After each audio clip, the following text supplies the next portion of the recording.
دیکھو سارے دنیا کے ڈاکٹر متفق ہیں کہ جب انسان صبح میں اٹھتا ہے نا تو اس کا شوگر لیول کنٹرول میں رہتا ہے. اسی لیے اللہ تعالیٰ نے فجر کی نماز 10 رکعت 6 رکعت نہیں کی. کتنی رکعت ہے؟ صرف 4 رکعت ہی. یہ 4 رکعت کے ذریعے سے ہی تمہارا ایکسرسائز ہو جائے گا اور تمہاری شوگر جو لیول ہے نا، شوگر کی جو لیول ہے وہ کنٹرول میں رہے گی. اس لیے 4 رکعت فجر میں ہے نا. اور یہ بہترین ایکسرسائز ہے دوستو اہل ایمان کے لیے. بڑے بڑے ڈاکٹر اس پر ریسرچ کر کے کہتے ہیں کہ اگر مسلمان پابندی کے ساتھ ہی نماز کا پابند ہو جائے تو بھی اس کو زیادہ ڈائبٹیز کی گولی لینے کی ضرورت نہیں پڑے گی. اس کو ٹینشن بھی اور جو ہے نا گولی لینے کی کیپسول لینے کی ضرورت نہیں پڑے گی. تمہارا محمد پیغمبر صلی اللہ علیہ وسلم نے اتنا بہترین اصول تم کو دیا ہے کہ تم اس پر جو ہے نا پابندی کے ساتھ میں، استقامت کے ساتھ میں عمل کرنے والے بنو تو آدھی بیماریاں تمہارے یوں ہی نکل جائے گی، ختم ہو جائے گی. ہے نا دوستو. پھر ظہر کے اندر اللہ تعالیٰ نے کتنی رکعت مقرر کی؟ 12 رکعت. کیوں؟ اس لیے کہ اس وقت میں صبح میں ناشتہ بھی ہو گیا تو ناشتے کے بعد میں بھی پھر حضور صلی اللہ علیہ وسلم نے کیا فرمایا؟ چاشت کی نماز پڑھ لو، ہے نا، تو بھی ایکسرسائز ہو جائے گا. لیکن چاشت اکثر ہوتی نہیں، لیکن دوپہر کے کھانے کے بعد میں ہے نا کیا فرمایا کہ یہاں پر 12 رکعت پڑھنی ہے. کیوں؟ اس لیے کہ اب شوگر کی جو لیول ہے نا وہ ہائی ہو جاتی ہے، زیادہ ہو جاتی ہے.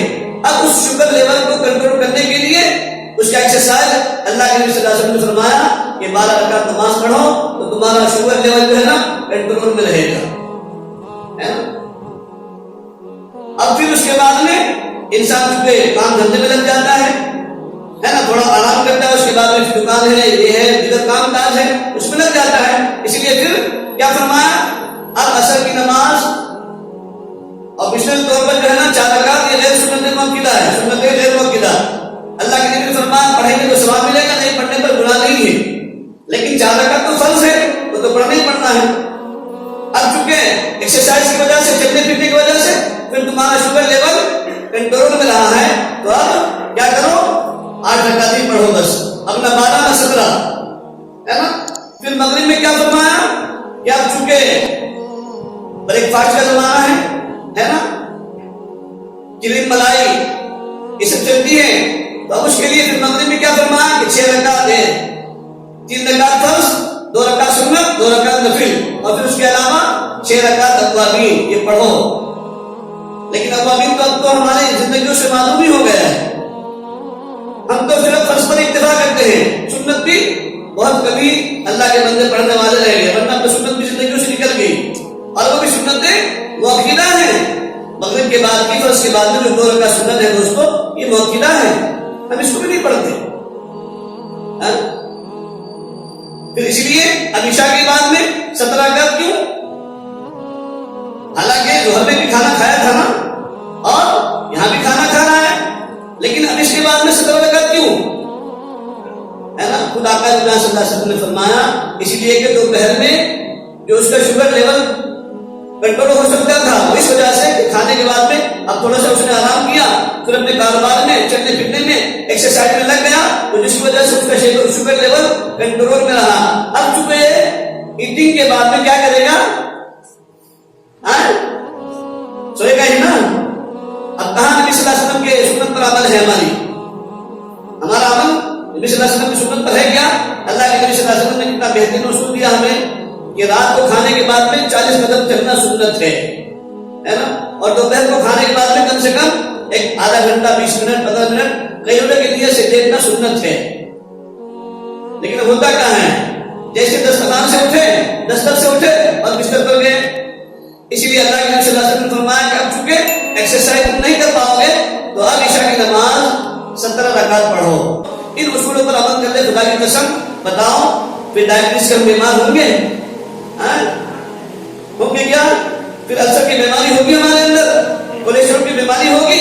اگر ہم نبی صلی اللہ علیہ وسلم کی سنت کے مطابق ہمارا کھانا، ہمارا پینا، ہمارا سونا، ہمارا اٹھنا ہوگا تو خدا کی قسم آدھی سے زیادہ بیماری ہماری یوں ہی ختم ہو جائے گی. بلکہ بیمار انسان ہوگا ہی نہیں، الا ماشاءاللہ کبھی انسانیت ہوگا. لیکن وہ بیماریاں جو آج ہر ایک انسان کی زندگی میں لگ گئی ہیں اور دیمک جیسی لگ گئی ہیں، ان بیماریوں سے انسان محفوظ رہے گا. اللہ کے نبی صلی اللہ علیہ وسلم کے زمانے میں ایک حکیم فرانس سے وہاں آیا مدینہ منورہ کے اندر کہ مدینہ میں جا رہا ہوں، وہاں پر لوگ بڑے بڑے مالدار ہیں، اچھی اچھی غذائیں کھاتے ہیں، تو بیمار زیادہ پڑتے ہوں گے۔ 6 مہینے بیچارہ وہ بیٹھا رہا، 6 مہینے میں 1 یا 2 طلاق 2 پیشنٹ اس کے پاس میں آئے۔ اللہ کے نبی صلی اللہ علیہ وسلم کی خدمت میں گیا، یا رسول اللہ صلی اللہ علیہ وسلم میں تو اپنا ملک چھوڑ کر یہاں اس لیے آیا تھا تاکہ مجھے یہاں پیشنٹ زیادہ ملیں گے، اس لیے کہ یہاں پر لوگ حج کے لیے بھی عمرے کے لیے بھی آتے ہیں، وہ پیشنٹ بھی ملیں گے، مریض ملیں گے، اور کچھ اہل حرم میں بھی بیمار ہوتے ہوں گے، اس لیے کہ یہاں مٹن کھانے والے لوگ زیادہ ہیں، ہے نا، اور ٹھنڈا پینے والے لوگ زیادہ ہیں، پھل فروٹ کی بھی استعمال کرنے والے زیادہ ہیں۔